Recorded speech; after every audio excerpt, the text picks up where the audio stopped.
في رحلتنا الأخيرة للشويمية كانت هناك كثافة كبيرة من الأسماك اللي شفناها. شوفوا معي، شوفوا الهوامير اللي كانت موجودة، شوفوا الكميات الكبيرة من الأسماك اللي كانت موجودة. كانت صدمة بالنسبة حق كل الغواصين اللي شاركوا في هذه الرحلة. أنا ما راح أحرق عليكم الفيديوهات، كلها بتشوفونها بالحلقة. قبل لا نبلش معاكم الحلقة لا تنسونا باللايك والكومنت والسبسكرايب، وأهل البحر أكيد يعيشون. الحمد لله وصلنا بالسلامة حق مطار صلالة. مشكور حبيبتي يا جماعة، هذه حلوة عمان وصلتنا. هلا بالحبيب. شو اسمك قولي يا حلوة؟ نور. أهل البحر شنو؟ يعيشون. ابو صقر سودعك الله. سايق الباص وينه؟ الله يسهل دربكم ان شاء الله. إن ما دخلتكم الحيط ما اطلع رشيد. نقطة التجمع للفريق الاستكشافي كانت في مطار صلالة، حيث كان باستقبالنا الغالي مصقر الشنفري، وبعدها أخذنا الدرب إلى الشويمية اللي منها راح تبدأ مغامرتنا. الحين بس شوية سلامات وسوالف هذه كلها وبندش نحط راسنا وننام ونباشر إن شاء الله الغوص. السلام عليكم. السلام عليكم. جاسوا الهواء.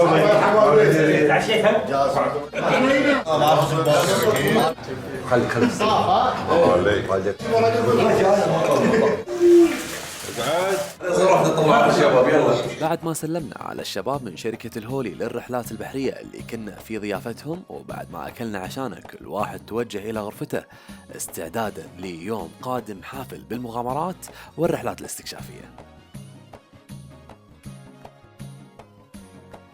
الشباب كانوا مجهزين لنا القوارب الباص، ومن الصبح تحركنا باتجاه المسنة القريبة في أول رحلة غوص استكشافية تخرج من الشويمية لاكتشاف المغاصات التي تحتويها، وبتشوفون إن شاء الله شنو الشغلات اللي شفناها.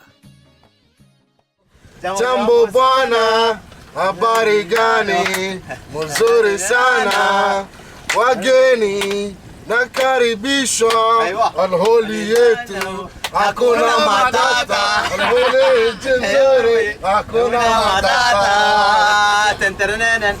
بداية طلعتنا الاستكشافية للغوص في الشويمية، سنيار طرادين إن شاء الله مع الشباب اللي موجودين. احبك ضاع التصوير.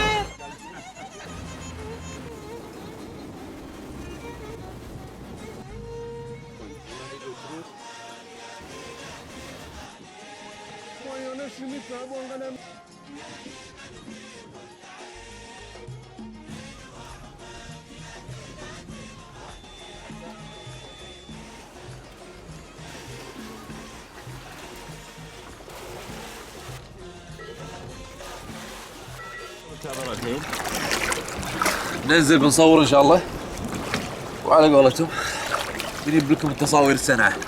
دعواتكم. صدمتنا من جمال المكان كانت منذ الوهلة الأولى لنزولنا. مجموعات كبيرة من الأسماك بكثافة عالية جدا، بالإضافة إلى بعض الأنواع الكبيرة الحجم كانت بانتظارنا. أما بالنسبة لتضاريس المكان فالممرات والصدوع الجبلية تحت الماء تعطيك إحساس بأنها صنعت بواسطة فنان بسبب التنسيق الرهيب فيها.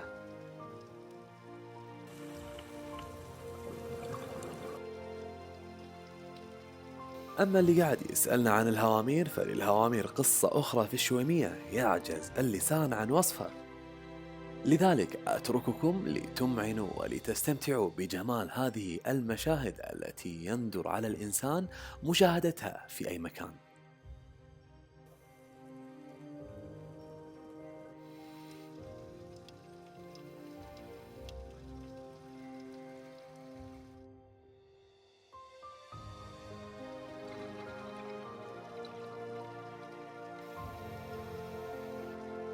هوامير وروس من الفسكر والنيسر والينم على مد النظر، كل هذا بس في أول غوصة لنا.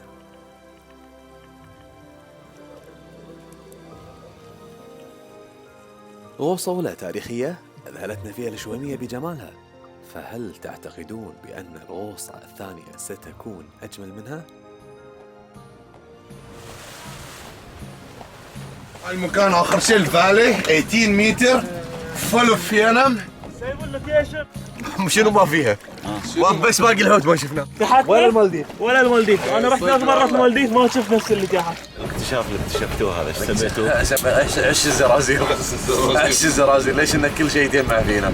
رايحين ان شاء الله الطبعانه اللي موصينا عليها البرتغاليه، نكتشفها ونخلي العبد يصور فيها، وعقبها نجيب من بالعالم يغوصون عليها.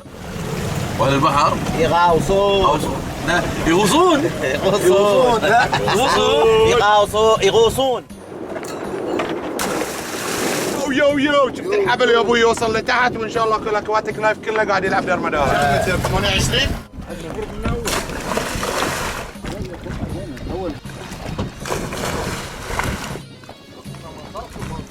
الكاميرا جاهزه، الشغل كله جاهز، بننزل ان شاء الله تحت وبنوثق لكم هذا الرك. اول توثيق سكوبه ان شاء الله بالكاميرات لهذا الرك.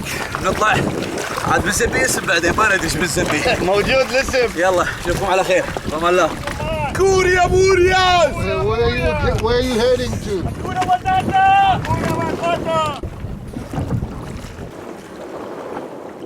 غوصتنا الثانية كانت على طبعانة برتغالية قديمة تقع على عمق 28 متر، وهي كما يبدو بأنها كانت تعمل على الطاقة البخارية، وهذا واضح من غرف الفحم التي كانت تحتويها.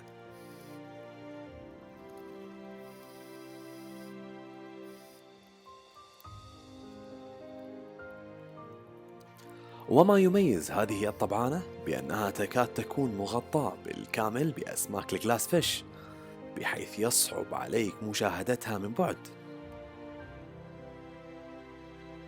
بل وحتى أكثر من ذلك، فقد يصعب عليك حتى مشاهدة زميلك في الغوصة بسبب هذه الكثافة العالية من الأسماك.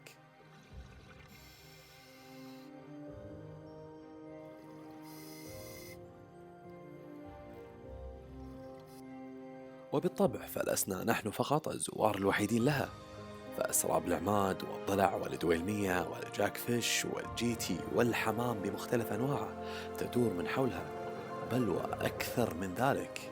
وهذه إشارة إلى الكابتن عبد الله يشير فيها إلى وجود أحد أسماك القرش في المحيط، ويطلب منا الاستعداد لتصويرها.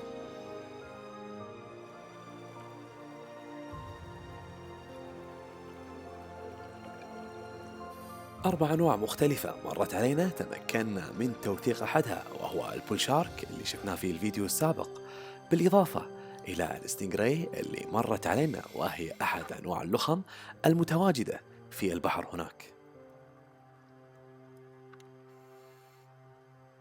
هذا جزء بسيط فقط مما شاهدناه، ولا يكاد يتعدى عدد الأماكن التي تمكنا من الغوص عليها 5% من مجموع المغاصات في تلك المنطقة. لذلك أترككم مع بعض المشاهد الجميلة من الغوصة قبل لا ناخذ ردة فعل الشباب عليها.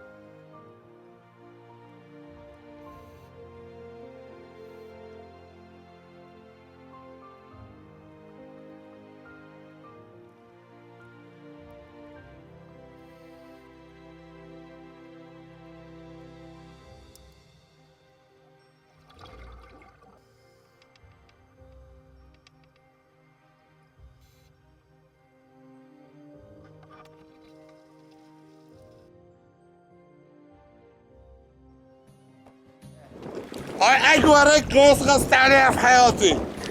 3 شاركس، باراكودز، جاينت ريفالي، وفعل فوق، عوض تحت، العالم جايين من كل مكان.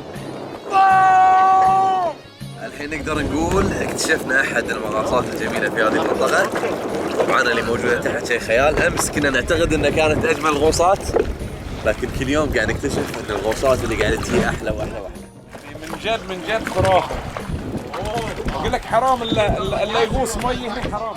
نفس الرك ما في والله نفس الرك. قلت لك كثافة السمك ايه والانواع. تشوف البلو اشياء طايفه، داخل الرك في اشياء موجوده، شيء واحد ما يشبع في المكان.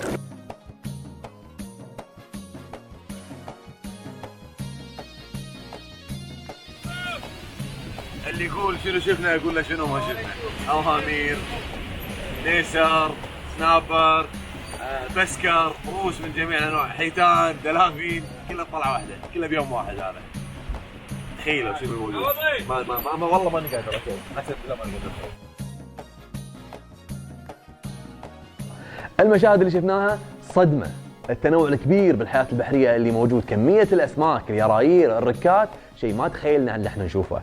اللي شفناه تقدرون تشوفونه، واللي غصناه بعد تقدرون تغوصونه. برتب لكم جدول للرحلات لهذا المكان باذن الله، وعلشان تكونون اول باول ويانا في هذه الرحلات لا تنسونا باللايك والكومنت والسبسكرايب، وبتجيكم المعلومات اول باول. واهل البحر يعيشون.